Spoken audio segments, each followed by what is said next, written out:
Hey guys, and welcome to today's idiot video. Now the video we're going to be discussing today comes from YouTube user 011s.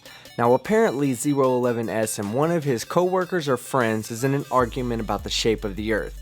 011s is a flat earth idiot and his friend just doesn't want to buy his bullshit. So the Globe Earther submitted a list of valid questions for 011s to answer from his flat earth worldview perspective, and as you will see, 011s is a fucking idiot. So let's begin. I was having a conversation with a person who doesn't believe in the flat earth, and he or she sent me a huge list of flat earth model problems. So this video will be part 1 of at least a 2-part series covering the huge list of 10 questions asked to 011s. But 011s is a flat earther, so I will be responding to his idiotic answers. Question 1. Distance. Qantas has flights from Sydney to Buenos Aires every day or every week. It's about 9,000 miles and takes 14 hours at 640 miles per hour. On a flat earth, the distance between Eastern Australia and Buenos Aires is enormous. They are on opposite sides, exactly, of the flat earth map, more than 12,000 miles apart, and the flight between them would take at least 20 hours. These flights take 14 hours. Explain. The simple explanation is fake non-stop flights. They can't be boarded or flown. And you are a fucking idiot. So that's your answer to this question. I can't fucking explain it so it doesn't fucking exist. I can't say that I'm surprised though, because you are a flat earther, and this is very typical of how flat earthers handle questions that they are not capable of answering on their flat earth model. But the truth of the matter is that these flights actually do exist, and for you to blindly assert that they are just phony fake flights is only evidence that you have no explanation. You are a fucking idiot. The flat earth subject has been picking up speed for just over a year, maybe 18 months now. And in all that time, no one has ever stepped forward and claimed that they have taken that flight. So I don't know where you got this bullshit information, but Qantas has been servicing South America from Sydney, Australia directly since 2012. And according to their official website, they have serviced over 500,000 passengers. Now, I myself have personally seen videos of people claiming to have made this flight themselves. Now, whether they were telling the truth or not, I could not tell you. But it is more believable to assume that at least some of them are telling the truth than to believe that all of them are lying. And if only one of them is telling the truth about time and distances, then the flat earth model is simply useless, as it does not accurately portray the distances between land masses. Measure that against the 1- and 2-stop flights that we know exist at the same airline, to and from the same city, but with stops in North America on the way, which far outnumber the supposed non-stop ones. Ridiculous on a sphere, labor, fuel costs, etc., but a straight line on a flat earth map. It's a point for the flat earth model, not for the sphere.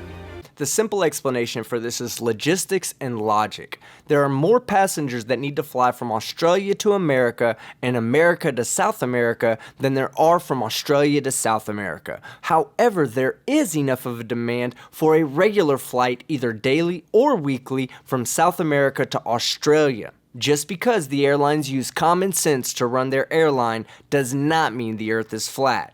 You are a fucking idiot. Question 2. Flights over the South Pole. Flights travel from South America to New Zealand by going over Antarctica. On a flat earth, this is impossible. You would fly off the disk of the earth. Yet these flights happen. Explain. Well, there's a no-fly zone set up around Antarctica, and a protected treaty even in the Cold War days between the US and USSR that doesn't allow any regular people to go explore. Now, fortunately for me, I've actually done some in-depth research into the Antarctica Treaty myself for a previous video. And the Antarctica Treaty is not designed to keep people away. The Antarctica Treaty is designed to keep countries from occupying Antarctica for military purposes. In fact, the treaty ensures that any military personnel or equipment is there for scientific purposes only. One other key component of the Antarctica Treaty is to ensure that scientists from warring countries act cooperatively when they are on Antarctica. For instance, if Russia and America did end up going to war, then the Antarctica Treaty ensures that the scientists from America will aid the scientists from Russia in any experiment that they do and with any help that is necessary. It really only took me about 30 minutes to read and completely understand the Antarctica Treaty, and for the life of me, I can't understand why flat earthers won't invest that time to understand it for themselves, because flat earthers are fucking idiots. But without the links to check your claims out, I cannot vet them.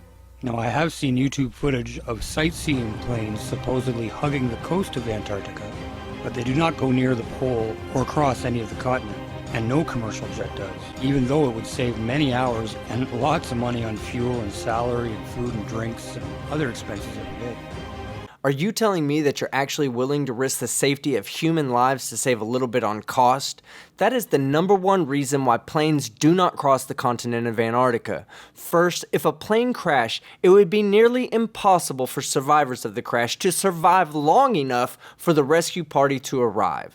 Second, there are no airports over the heart of Antarctica, and there's an FAA safety regulation that limits the distance that airplanes can fly based on the number of engines they have and the distance to the next airport. And finally, when you fly over the poles, it is a magnetic nightmare for the instrumentation on the airplane. It is simply not worth the risk to travel over the continent of Antarctica when you can make the journey around it and increase the safety of the passengers on board. I found a video that asked the questions along those lines. Why no Antarctic flight paths between South America and Africa? At half the distance of the current route, which doesn't go around Antarctica, it seems like that if it was possible, they'd have done it already. The distance is not too great because, as I'm sure you're aware, we have longer non-stop flights from USA to Australia today. There'll be a link in the description under link for question 2. Asked and answered. As stated previously, it is nothing more than a safety regulation combined with a little bit of common sense. But common sense is not common amongst flat earth idiots. Question 3. Shipping. Shipping regularly sails due south going around the bottom of the globe and comes north again without making a 180-degree turn. This is impossible on a flat earth if you look at the map. You can't be pointing due south and then be pointing north again without making a turn, however gradual, of 180 degrees. Explain. I'd like the people that believe this to provide proof. I couldn't find any shipping lanes that exist down there. I did find shipping lanes that cross the oceans, but not any that go under the sphere Earth and back up the other side. In my opinion, this is a false claim, plain and simple. Now, to be completely honest, I don't know much about this argument, as I'm not very familiar with the current shipping industry and the lanes that ships take across the sea. However, while doing the research, I did notice one active shipping route that caught my attention, and this is the route that goes from Southern Asia around Africa to South America. On a flat Earth map, this makes no sense, as they could just travel up the eastern coast of Asia and significantly reduce the amount of time that the ship would be in transit. But then again, this is not my area of expertise, so I could be wrong. Feel free to correct me in the comments. Question 4. Rotation problems. Foucault's pendulum. Oh my god, it's Foucault's pendulum, you fucking idiot. A pendulum, when swinging, has its own inertial frame. It resists being moved in any way except along the line it is making. You can try this and see for yourself. A pendulum long enough and heavy enough will swing unaided for 15 minutes at least. In that time, although the pendulum continues to swing back and forth, it will describe part of a circle. This demonstrates the Earth turning beneath the pendulum. The pendulum rotates clockwise in the northern hemisphere and counterclockwise in the southern hemisphere, just as if the Earth were rotating beneath it. Well, there is no evidence that the so-called rotation of the Earth is responsible for the effect. The movement of the ether is just as likely since it's all relative, right? Wrong. And you're a fucking idiot, because there is no evidence to support the notion that an ether exists in our universe.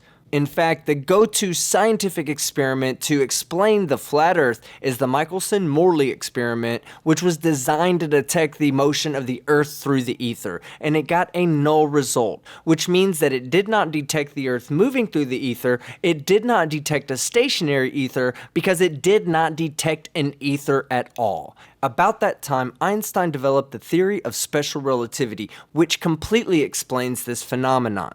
And even if the ether did exist, it was nothing more than a medium for which light would propagate through, because at the time, we understood that light propagated as a wave, and everywhere else in nature that we see, waves need a medium to propagate through. Therefore, we assumed that there was an ether in which light would propagate through.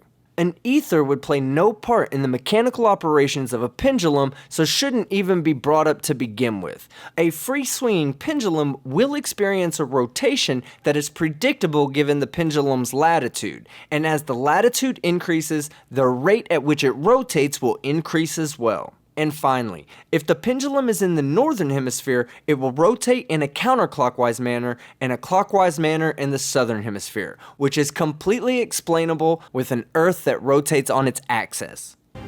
Question 5. Water down the drain. Water going down the drain swirls exactly the same way. There is no explanation for this in the flat Earth model. Now, I think the person meant that water swirls one way in the northern hemisphere and another way in the southern hemisphere. So I'll base my answer on that presumption. And water only swirls when someone or something introduces a direction to it. Oh really? So you've never heard of a natural whirlpool in the middle of the ocean? You're a fucking idiot. But I know that's not what you're trying to say, so I'll go ahead and let you continue on. It's a myth that water drains or spins opposite to each other south of the equator versus north of the equator. There's an obvious con going on around the internet now showing the supposed Coriolis effect on water at the equator and just north or south of it. The con men and women fill a bowl and make the water still, put a flower or leaf in the water to show that the water is steady, and then release the plug at the bottom and watch the direction, if any, that the leaf or flower travels around before it goes down the drain. But it's been debunked as they are slightly giving the water a direction just before releasing the plug when they are either north or south of the equator. But they're not doing it when they're over the equator. It's a scam artist plan. So this is the one part of the video that he actually gets a little bit right. And if it were up to me, I would appreciate globe earthers stop providing these types of videos as proof. Because the Coriolis effect, while it will have a small, tiny impact on which way the water will swirl inside of a sink, the actual forces that govern the fluid dynamics are actually influenced more by the shape of the container and any kind of forces that may be put into motion from the adding or draining of water. However, the Coriolis effect perfectly describes why hurricanes never cross the equator and rotate in opposite directions in the north and southern hemispheres. Now, I'm not going to cover the exact details of the Coriolis effect, as it is coming out as one of the main points in one of my future videos. But I will say this, the flat Earth has no explanation whatsoever of the observed Coriolis effects in weather systems. However, it is not only explainable, but it is also predictable on a globe Earth. Sorry, flat earthers, but the Earth is a globe, and you guys are fucking idiots. Now, this is the end of part 1 of these videos covering questions 1 through 5. In the near future, I will be doing a video covering questions 6 through 10. But before I step out, I would like to say one last thing. 011S, you are a fucking idiot. I'm Father Skeptic, and I'm out.